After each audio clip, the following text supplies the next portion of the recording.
Once upon a time, I was a high school senior. I was a typical student in a small town high school, and I lived a pretty ordinary life. Well, except for that mysterious death that occupied a few weeks of my final year.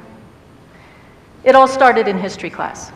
Our teacher was an energetic man who didn't really teach history as much as tell it. He was a remarkable storyteller. But one day he came to us not with a story, but a question. What killed Catherine of Aragon? Well, we had no idea who she was, or what killed her, or anything else. But over the next couple of months, we would get to know her very well. And we'd get to know that cheating, no good ex-husband of hers, Henry VIII, the other woman, Anne Boleyn, the break with the Catholic Church, Thomas Cromwell. I'm here to tell you, that was the best soap opera in history. But I also learned how to research and explore a topic, how to connect events across time, and how to present my ideas in a clear and cohesive manner. And I worked my way through that mystery step by step until I found the answer to that question. And I would like to point out that we did that even though we had the sad fortune of being raised in that dark era now known as BG, before Google. What killed Catherine of Aragon, of course, isn't the point. It was everything we learned along the way that mattered. But what that teacher did was give us a gift, wrapped in layers of tissue and tied with a beautiful ribbon. I mean, how could we not want to untie the ribbon and fold back the tissue piece by piece until we came to the divine quartz in the center? And I still own that, because I had the good fortune to be the student of an educator-artist. Now, for many of us, when I use that term artist, we start that checklist in our head of what that looks like. It's the dancer, the painter, the sculptor, the singer, the writer. High school history teacher doesn't usually make our top 5. But I believe that in our society, very few people have as much power to create the future as the educator-artist. The truth is, we're all creative beings. It's in our DNA.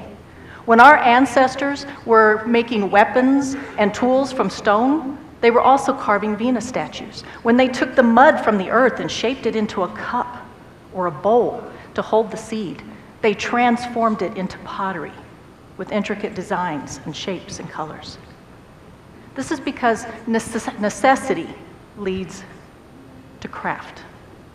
That's developing the skills to produce functional items over and over consistently. But our human spirit needs art.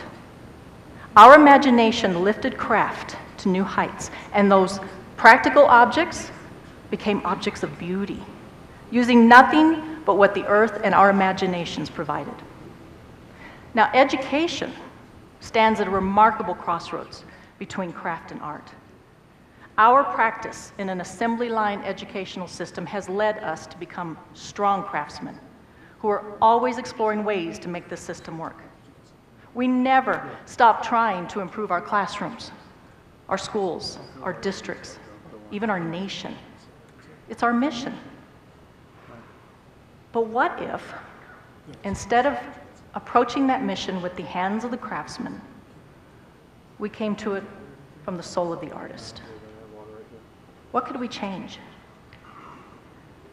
Art is messy and chaotic and scary, not unlike the world we're in today. But if we are to help our students meet the demands and the challenges of the 21st century, we cannot stand in front of them and say, you need to be futuristic and imaginative and original. No, we need to show them through the lives we live how to be those things. So I offer to you 3 steps for embracing your own artist soul. Step 1 is you must claim the title, artist, educator-artist. So what I want you to do is, we only get to do this once, so make it count.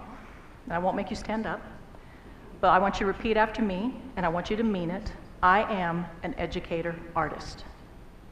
I am an educator-artist. It's cool. And you are. Your canvas is your classroom. And your tools are your training and your education and your experience. And when you bring those together, you have your craft. Now, shift your mind and bring to your craft your art. Bring your imagination and your vision and your wildest dreams. Now, once you have found that inner artist, you'll probably discover that the poor thing's starving. So step 2 is to feed your artist soul. And you do that by remembering what brings you great joy and then being very generous in giving that to yourself. So you need to keep this in mind. Never put your artist on a diet, ever. Go out and, I don't know, play basketball. Go hang gliding. Write bad poetry. Play the guitar. Sing, dance. Make cookies with your grandchildren. Just live outside that classroom until your artist is so full of joy that you can do nothing but bring it back to the classroom. And then third, you must come together with other educator artists and dream a little dream. Claim for yourselves a sacred space, like the one we've created here today, and share your vision and conspire how to make it come true. I call these PLCs, Passionate Living Conversations. Individually, we can imagine great things, but together, we can make things great. Once upon a time, I was a high school senior, and then I was the teacher of high school seniors. And every year on the last day of class, I would give those shiny new graduates a challenge. And in closing, I want to give everybody here today that same challenge. Are you ready? Let's dare to disturb the universe.